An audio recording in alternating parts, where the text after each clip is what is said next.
Thank you so much. र अन्तिममा म तपाईँहरू सबैसँग নমস্কার, আশা করি সবাই ভালো আছেন।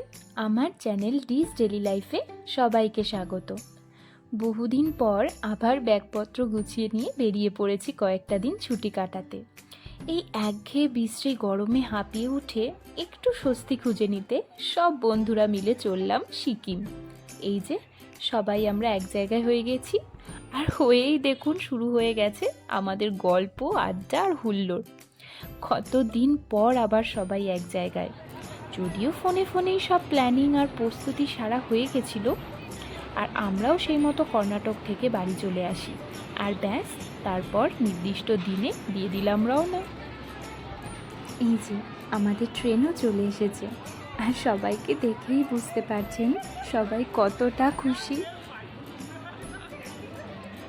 এই ঘুরতে যাওয়ার পরিকল্পনাটা জানেন এখনের নয়, বেশ কয়েক বছর আগে এই আমার হাজবেন্ড আর তার দুই বন্ধুরা যখন তারা স্টুডেন্ট ছিল তখনই তারা ঠিক করে রেখেছিল, তারা যখন মোটামুটি নিজেদের জীবনে একটু প্রতিষ্ঠিত হয়ে যাবে তখন সবাই মিলে নিজেদের ওয়াইফকে সাথে নিয়ে কোথাও একটা একসাথে ট্যুর প্ল্যান করবে। আর আজ এত বছর পর এই দিনটা এলো, কি যে ভালো লাগছে এটা ভেবে কি বলবো। ব্যাস, ট্রেনে উঠে ব্যাগপত্র গোছগাছ করে আমরা বসে পড়েছি। আর এই যে আমাদের ট্রেনও একদম ঠিক সময় হাওড়া থেকে রওনা দিয়ে দিয়েছে নিউ জলপাইগুড়ির উদ্দেশ্যে।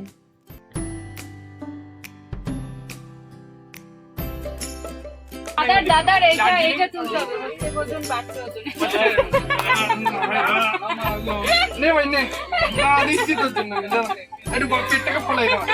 তারপর অদিতি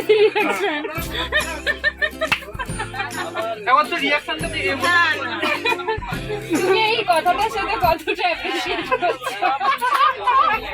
আমাদের ট্রেনটা একটু বেলাবেলি থাকায় আমরা সবাই মোটামুটি বাড়ি থেকে একটু তাড়াতাড়ি খাওয়া দাওয়া করে বেরিয়ে পড়েছিলাম, তাই ট্রেনে উঠেই একটু টিফিন করে নিয়েছি।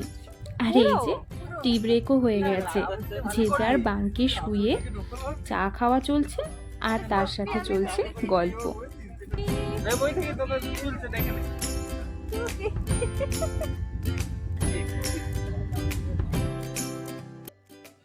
আমরা নেমে পড়েছি জলপাইগুড়ি স্টেশনে, বাজে রাত্রি 1:35 মতো।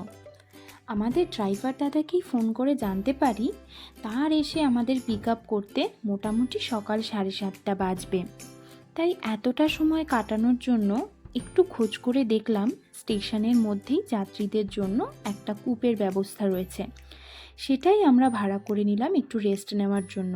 বেশ পরিষ্কার পরিচ্ছন্ন এবং এসিও ছিল। প্রতি ঘন্টায় নিল মাথাপিছু 30 টাকা। সেখানেই সবাই একটু বিশ্রাম করে নিয়ে সকাল হতেই আবার বেরিয়ে পড়লাম।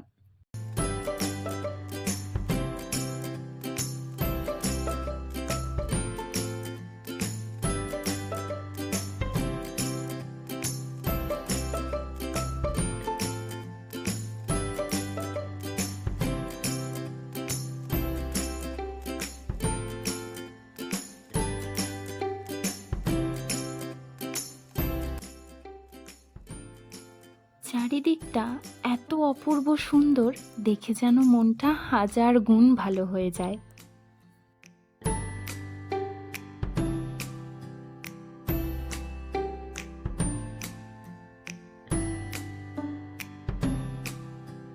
ওই যে দেখুন পাশে যে সুন্দর নদীটি দেখা যাচ্ছে সেটি হলো তিস্তা নদী। সেই নদীও এখন আমাদের যাত্রার সঙ্গী।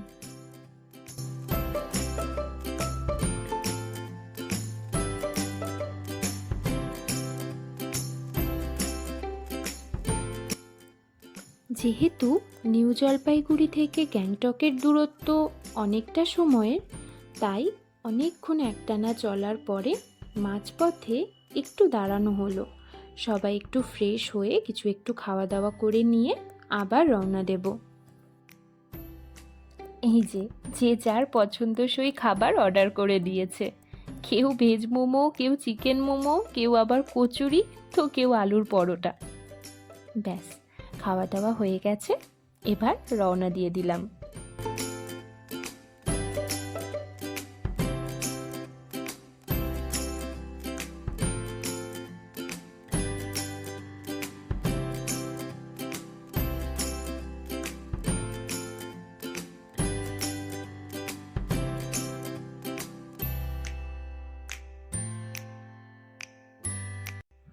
পৌঁছে গেছি আমাদের হোটেলে।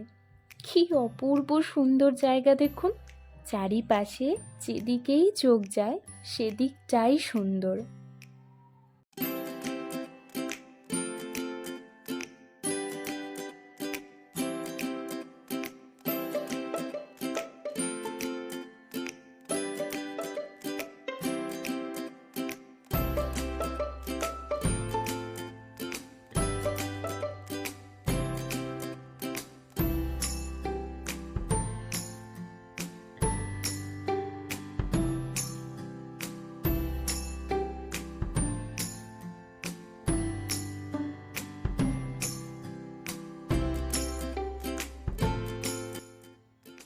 এই যে এটি হলো আমাদের রুম।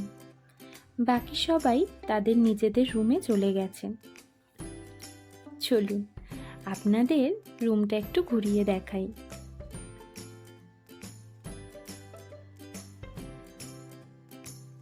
বেশ পরিষ্কার পরিচ্ছন্ন রুম এবং বাথরুমটাও বেশ পরিষ্কার।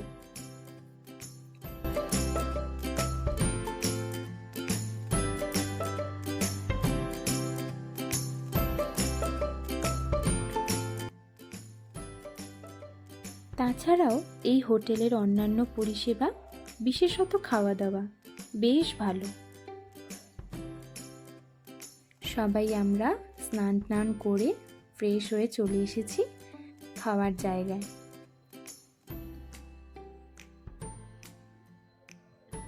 দেখুন ডাইনিং হলটা কতটা সুন্দর, আর সেখান থেকে বাইরের ভিউটাও কি চমৎকার।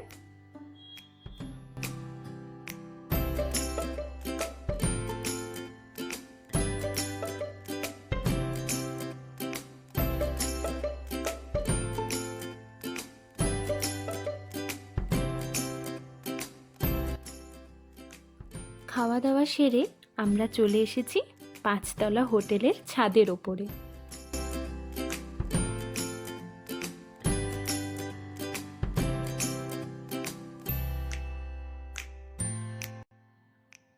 চারিদিকটা দেখার পর একটাই কথা বলা যায়, এই সৌন্দর্যের কোনো ব্যাখ্যা হয় না, শুধু মনে হয় দু চোখ ভরে দেখি।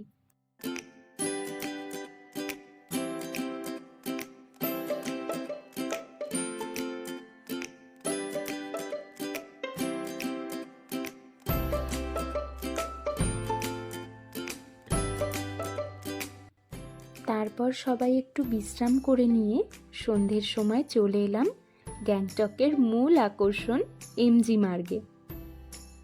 চারিদিকটা কতটা জমজমাট দেখুন, আর দুপাশে নানান জিনিসের দোকানের সারি। সেসব দোকান ঘুরে ফিরে দেখে সবাই নিজের পছন্দ মতো টুকিটাকি কিছু কেনাকাটা করতে করতেই গ্যাংটকের প্রথম সন্ধ্যেটা আমাদের খুব ভালো কাটলো। এখানেই তবে আজকের ভিডিওটা শেষ করলাম। আমাদের পরবর্তী দিনের জার্নিটা এর পরের ভিডিওর পার্ট 2তে কন্টিনিউ হবে। আপনাদের সকলকে তা দেখার অনুরোধ রইল।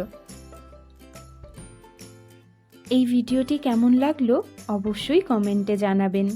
যদি ভালো লাগে একটা লাইক করবেন আর আমার চ্যানেলটাকে সাবস্ক্রাইব করবেন। দেখা হবে পরবর্তী ভিডিওর পার্ট 2তে। ভালো থাকবেন।